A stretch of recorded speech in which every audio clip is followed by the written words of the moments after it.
it's that thing that happens where people are like, oh, it's just a heavy period, it's fine. It's not really disrupting your life. You're not missing any work. And no, I wasn't missing work, but I mean, when you really sit down and think about it, you shouldn't have to pray that you don't get a call so that you can clean up a mess because you leaked profusely. You know, that's not normal. That is not normal. But like, we have been conditioned by society and by some doctors who just aren't sensitive to these things, which is weird because they're a doctor, they should be, and they tell you, oh, it's just you got a bad period, you're just gonna have to deal with it, like it's not affecting your life, you're not missing work. But you are being dictated by it, because when you have a period that heavy, your days are structured around your period, and it sucks. On shift, I would wear the briefs, like the period proof briefs, with my period proof boy shorts on top. It was just like a constant, like, having to wash and dry and take home so that I could have them. Right. And so March of 2018, I left that department, and my mom found this dietary supplement pill that had iodine and other herbal supplements that were supposed to help with periods and stuff like that. So I wanted to try it because it had good reviews, and I said, okay. So I stopped taking the liquid iodine that I had been taking this whole time because I didn't want to overdo the iodine since the pill had iodine in it. So I stopped taking the liquid iodine and started taking the pill. Let me tell you that was the biggest mistake of my entire life, because slowly but surely my periods got so bad. That summer was the worst period I ever had in my entire life. I had just started working as a lifeguard at Volcano Bay. By like July, the period that I had, the June one was difficult, but I didn't have to miss work. The July one, I got so bloated and so inflamed that, and I promise you, I am not exaggerating. I am not exaggerating a single bit. My inflammation was so bad that sitting here on the couch like I am right now, like this, I am just sitting here, not doing anything, hurt. Going like this, hurt. Moving my head this way, hurt. Everything just existing hurt.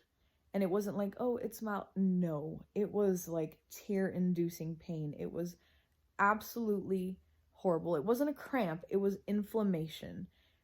And it was bad. And I had such a heavy flow that I had to get up every hour. Not every 2 hours, every hour. I missed work. And oh, by this point, every time my period came, I couldn't work out. Like, I just felt like I was so weak, and working out, I know they're like, oh, you should exercise while you're, no, I couldn't. I just could not work out while I was on my period, especially not something like CrossFit where you're lifting heavy stuff all the time, and I just couldn't. So I missed a lot of workout time while I was on my period. I missed work that time because I was on my period. And I said to myself, you know what?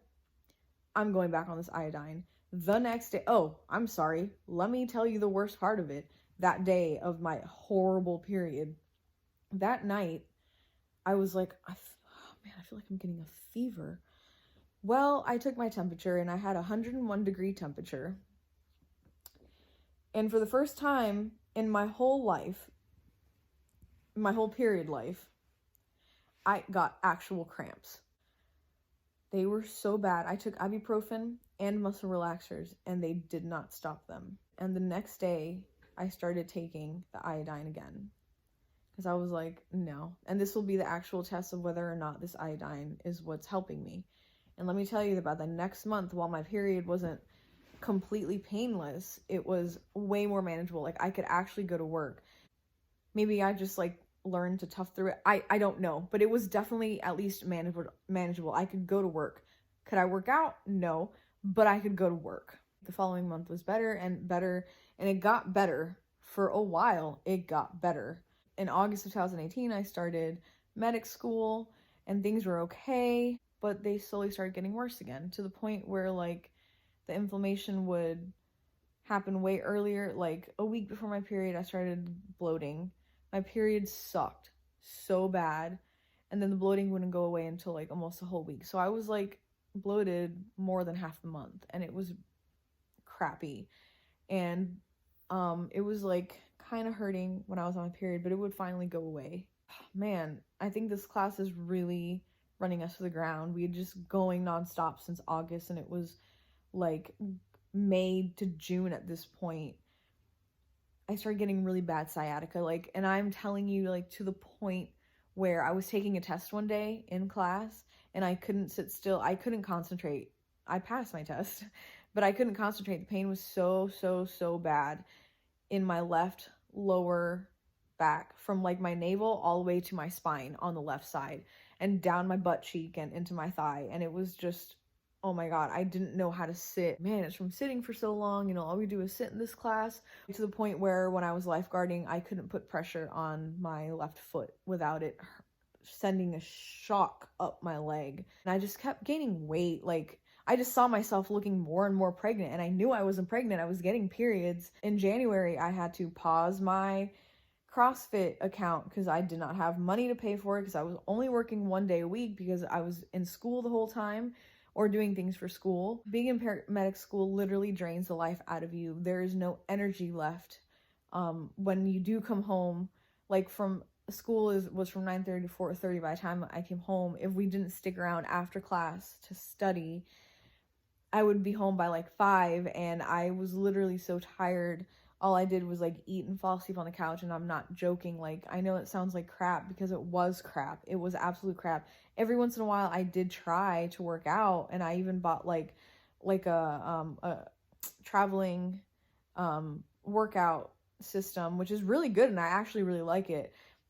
But it wasn't my motivation to work out that was the problem. It was the fact that I had no energy. Like, I would try to work out at home and it wasn't good. Like, I wasn't getting like good workout in. That's just not doing anything. It's just doing more damage because you're so exhausted that you just don't have anything to like, you need whatever little energy you have to like do your homework and study. And so I was like, man, I have really crap genetics where like I stopped working out and immediately I get fat, like, and I just kept getting worse, and I just kept feeling so bloated and so tight.